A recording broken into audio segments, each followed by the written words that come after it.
Nintendo is easily my favorite gaming company. I've spent countless hours playing their games, and I wouldn't trade my nostalgic Nintendo memories for the world.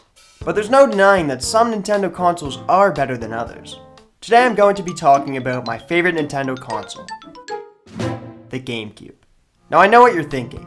Wasn't the Gamecube dominated in the gaming market by Sony's PlayStation 2 and Microsoft's original Xbox? Isn't it one of Nintendo's worst selling consoles? And to all of you, I answer yes, those are all true. But the Gamecube is the best Nintendo console in my opinion because Nintendo as a gaming company was in their prime. They were pumping out classic games left and right, and each of them better than the last. Let's take a look at the Gamecube itself and what made it so great. The Gamecube's design is super unique and interesting. The console itself just looks like a big purple cube, but the controller is absolutely phenomenal. If you look at the button placement, while it's definitely unconventional, this design makes so much sense. It also feels great in the hands, like this controller is so amazing and it's still being used today by Nintendo fans for Smash Ultimate. The Gamecube also introduced the Wavebird, which is one of the first great wireless controllers. They're super expensive and hard to find today, but at the time, the fact that they got rid of inconvenient cables is awesome. The Gamecube also used the same AV adapter as the N64 and SNES, which is a nice feature for longtime Nintendo fans. The Gamecube also had the Game Boy Player, which essentially turned every Game Boy Advance into a Nintendo Switch years before it was conceptualized. This allowed you to play GBA games on the Gamecube, and therefore turned every Gamecube into almost a virtual console capable of playing a fair amount of NES and SNES games. And through Animal Crossing's NES games and Zelda's promotional disc through Wind Waker, the Gamecube was definitely capable of playing older Nintendo systems. Overall, the Gamecube's console and controller design is absolutely classic and iconic, and the controller specifically has clearly stood the test of time. The Gamecube was absolutely filled with awesome single-player campaigns that were extremely innovative and unique.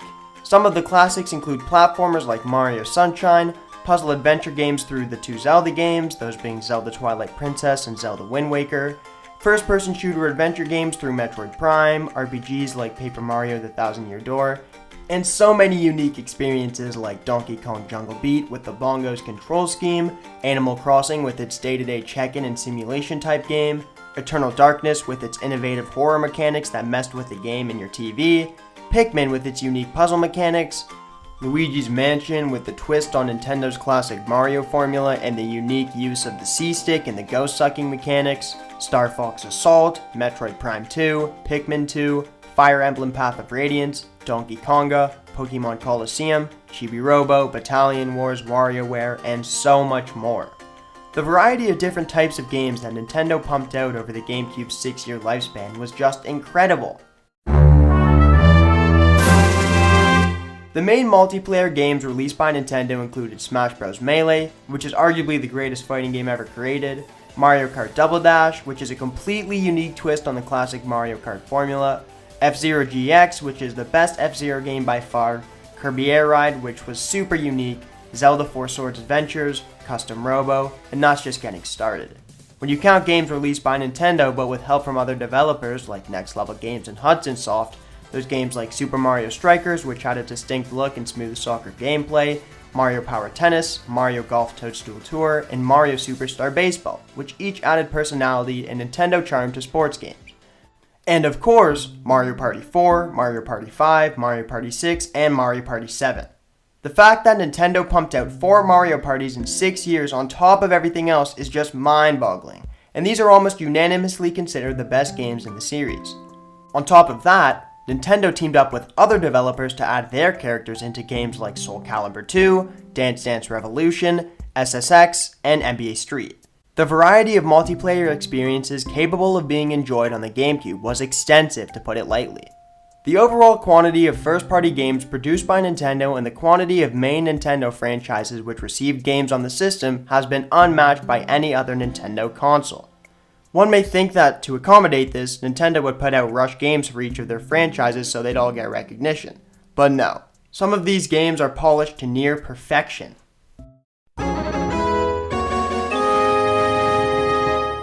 The third-party support on the Gamecube is criminally underrated in my opinion. I mean sure, it doesn't even compare to the original Xbox or PlayStation 2, but it definitely had a quality lineup of titles and had a little bit of everything. For first-person shooters, there's Time Splitters 2 and Agent Under Fire. These games provided players with detailed campaigns as well as fun multiplayer experiences. For sports games, there's Tony Hawk's Pro Skater 3, SSX Tricky, and every year's NHL, NBA, and NCAA game. For the sports games, the fact that there were these traditional sports games, as well as Next Level Games' Mario sports games, made sure that every sports fan can enjoy the GameCube.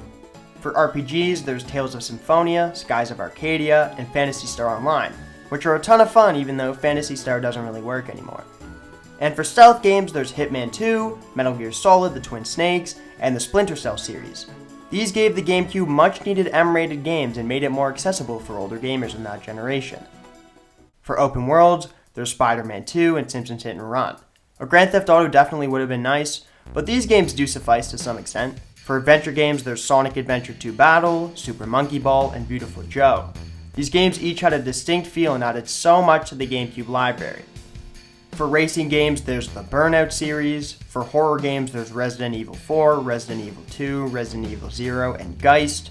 Resident Evil 4 specifically is considered one of the greatest games ever made, and the GameCube version is arguably the best. And for puzzle games, there's Tetris Worlds and Puyo Pop Forever. The GameCube's first-party lineup alone would provide any gamer with hours upon hours of entertainment, but the third-party lineup makes the GameCube's arsenal of games that much better. Capcom and Sega specifically were huge assets to Nintendo's third-party lineup despite the smaller discs Nintendo used with the GameCube.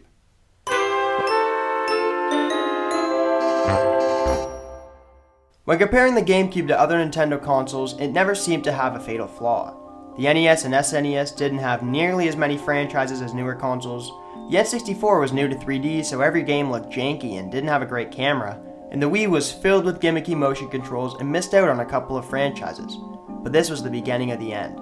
The Wii U barely had any new IPs and was just filled with low-quality Nintendo games that no one wanted.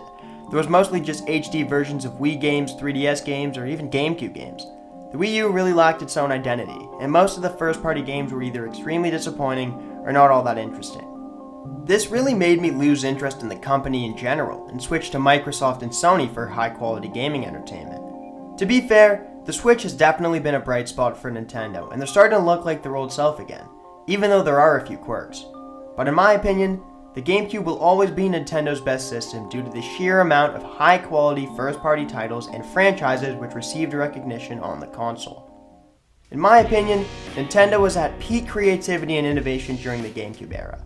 The fact that Super Smash Bros. Melee is one of the best and most popular esports ever, and the fact that the Donkey Kong series was played through a set of plastic bongos should speak for itself. Although the GameCube's sales were pretty mediocre overall, by no means is that indicative of its quality. The GameCube has continuously provided me with hours of entertainment in the past, and will continue to provide me hours of entertainment in the future.